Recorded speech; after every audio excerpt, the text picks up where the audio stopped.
Hello there, YouTubers. Back from the comic shop again.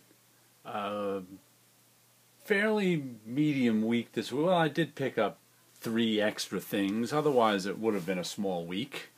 But you know, can't make it too small. Plus, I've got something from Kickstarter that I wanted to show you tonight. But first up, we have Alex and Ada, issue number 10.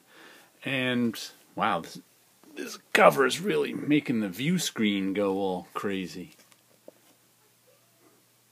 But Alex and Ada has been good. They left us with a bit of a cliffhanger at the end of last issue. This comic explores what life would be like if once robots come around and have sentience, and sentience is, in robots is outlawed, and what are your average typical human being's relationship to robots, and if your grandmother buys you a female robot for companionship, what the heck are you supposed to do? Not your typical comic, but one I enjoy. And next we have The Fade Out. Ed Brubaker and Sean Phillips, number 3. I cannot tell you how much I like this comic. That's a nice cover, too. Old-time Hollywood murder story with a Hollywood writer who's starlet. Oh, there's the cast of characters. A Hollywood writer who's the starlet he writes for. He gets murdered, who he always had a crush on. Whoops, that's some PG-rated stuff there, too. I love Sean Phillips' artwork. Brubaker's writing is excellent. Wow, look at that panel. Is that panel gorgeous or what? I love all of Brubaker and Phillips' work. The Fatale was amazing. The Fade Out is just as good. I'm really enjoying it. And if you don't like Brubaker and Phillips, I don't know why you're reading comics. And speaking of ghost comics, here comes Outcast, issue 5. Another one I've been enjoying. Paul Azaceta, Robert Kirkman. Who knows if they're ghosts or demons or whatever this guy can see and help expel. People are calling it an Exorcist comic, and I guess that's as close as I'm going to get with it right now. Like I said, you don't quite know if they're demons or anything, but that's what this fella here, who's some sort of priest is calling them. This guy here doesn't quite believe they're demons of any such nature. But together they're trying to figure it out and save some people and themselves in the process. And The Walking Dead 134. I've been enjoying this Walking Dead story with new people in it who dress up like zombies to gain some sort of advantage. People have been dying. Though I just picked this up and noticed a huge chunk out of my Walking Dead. Look at that. I think I'm going to have to return this one next week, because who wants a damaged issue of Walking Dead? Not me. I don't notice a lot of people... Whoa!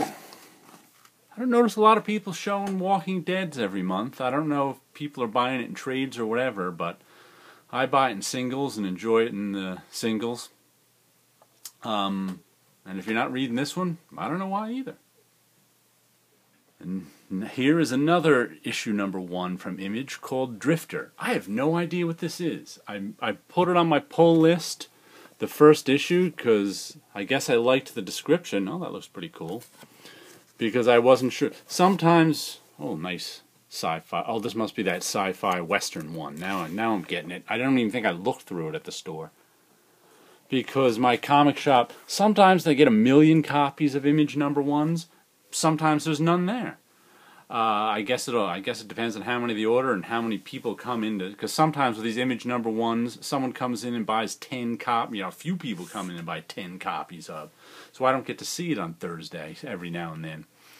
So I put this one on my pull list, just the first issue. I'll read it and maybe put the second on.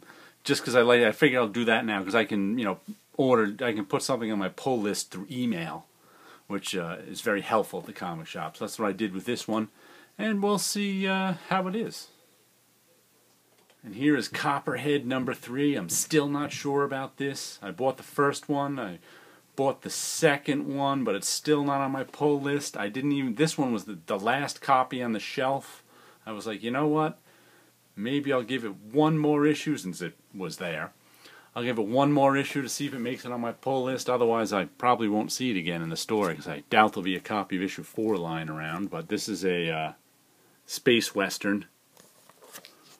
She is our sheriff who's new in town in this frontier space town. That's her deputy who wanted the job as sheriff, but they wanted to hire someone outside, so he's a little pissy.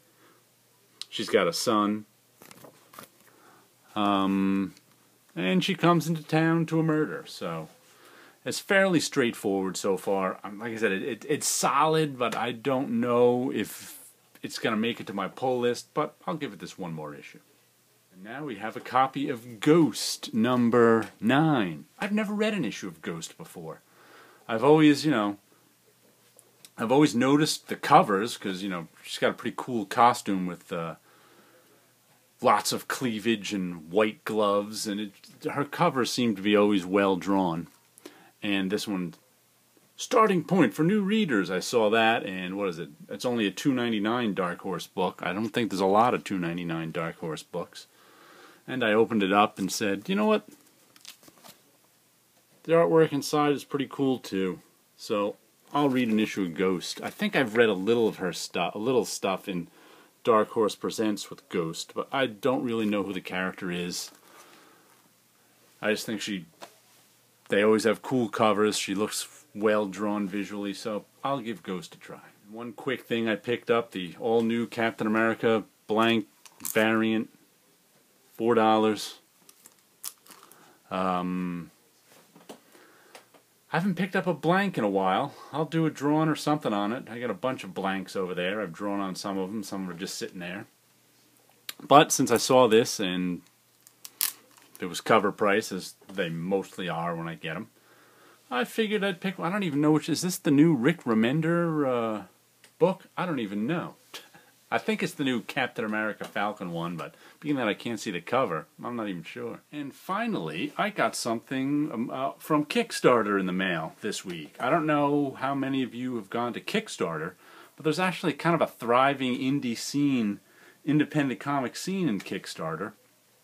I've gotten some stuff. I think this is the first comic I got off of Kickstarter. I've gotten stuff other places, but this is by a former co-worker and friend of mine, Tim Smith III, or Tim Smith III, and it's I guess this is it's one of those European sizes. I can't remember what. It's not A4, A5. It's not letter. It's not.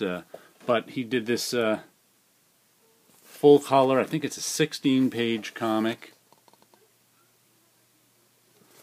that is all about. Here we go. It's all about these red is these sisters who all have a color and mothers who manipulate them, and it's kind of an introduction. There's more of a story coming. Red after the party. And since, like I said, I don't know how many of you have done Kickstarter, but you can pledge however much money you want. And usually for a comic, if you pledge like $5 or $10, I don't even know what it is, they send you the comic. But I pledged, I think it was $25. And if the project goes, what it is with Kickstarter is they set a limit, like $2,000 a goal. $2,000 is their goal. And people pledge on it. And if the goal is reached, $2,000, then they charge your credit card, and the artist goes through with the project and ships it to you, which is what I think I won. I think I got this in like a month or two ago. He had it all ready to go. The more you pledge, the more stuff they give you. So with $25, I got this print, and I have it behind Mylar. This is what I do with my prints and stuff. I put them on a backing board in Mylar. So there's one print. There's two prints, all done by Tim Smith III. I like that one a lot. And let me show you this. The other thing I got for my $25 is a sketch drawn right in the comic. Take a look at that. Cool, huh? Done in red and black. With a thank you from Tim Smith 3. That's a very nice sketch. Oh, and also, you can read it for free right there. So I guess if you go to Ink Blazers, search for TS3, you can go read on screen. Red after the party. Yeah, that's really enjoyed that. I like this drawing a whole lot. Like I said, I don't know what he drew in everyone's, but that's a very, very, very nice drawing. And this is I like that print a lot. That's good stuff. So anyway, that's what I got this week. What did you guys get?